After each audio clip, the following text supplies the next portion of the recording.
มาสบายดีไอ้น้องสประกัดปลาวันนี้สิมารีวิวจัดส่งปลาแล้วอันนี้น้องทรายเพิ่นอยู่ทางวัดธงเนาะบ้านวัดธงมีจำปาสักสองตัวนี้เด้อตามรูปไปเลยตามวิดีโอนี่เลยเป็นไปได้สร้างไว้เจ้าหนึ่งน้องทรายเป็นปิดเมื่อคืนนี้ปลาใต้ตัวนี้นะนี่เลยนี่พะเนาสีเขียวนี่อันนี้ทางพลพะเนาฝากไปลงทางพลพะเนานี่นี่เลยเป็นตามนี่เลยตัวนี้นะนี่พลพะเนามีสองตัวนะน้องทรายพะเนาใต้เขียวตัวหนึ่งกับมหาไซเขียวตัวหนึ่งเนี่ยมาไซเป็นตัวนี้เดี๋ยวปิดข้างมาแป๊บนึงนะ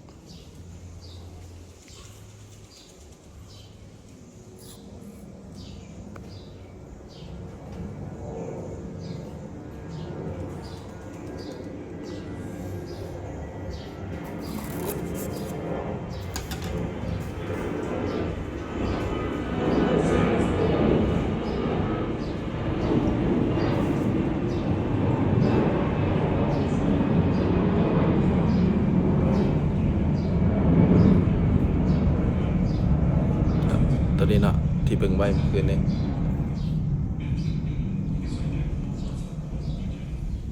นี่เลย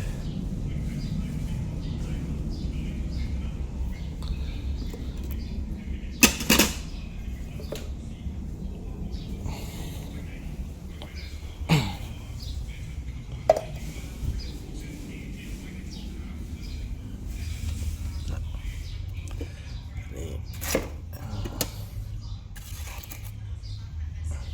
กีตาร์งามๆเลยตามไปเลย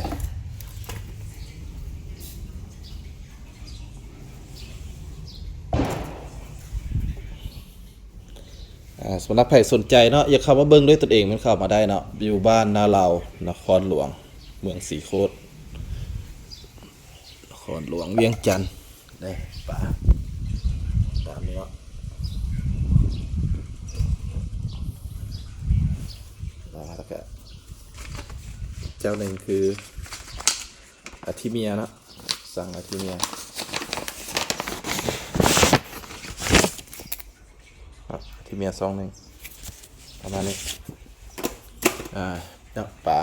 มีหลากหลายสายพันธุ์สำหรับสายประกัดปลา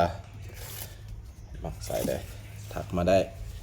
หรือเขามาเบิ่งด้วยตนเองได้เนาะสำหรับใครที่ต้องการเด็กได้แท้เนาะมันสามารถโทรวิดีโอคอลเบิ่งป่าได้เลยเนาะเบิ่งป่าตัวจริงได้มักตัวใดมันปิดตัวนั้นไปได้ประมาณนี้ป่าเลยอันนี้เอเลี่ยนเขียวกีตาร์ฟ้าประมาณนี้มีลายสายอยู่เนาะแต่บอลได้เปิดให้มันคึ้งเดี๋ยวใส่เบิ่งคร่าวๆไปนำกันนะมีสายได้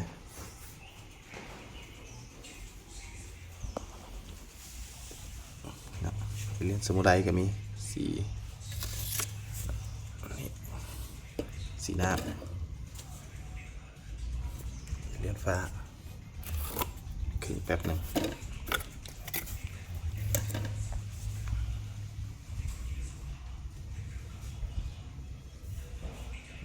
เป็นประมาณนี้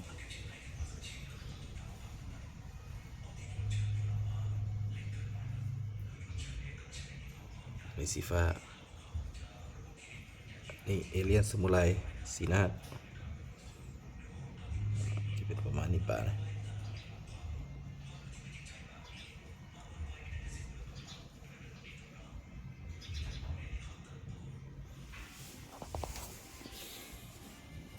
ไตเขียวไปมักสีทองนาคบ่สารสีนาคแบบนี้เนาะประมาณนี้ขึ้นแป๊บนึง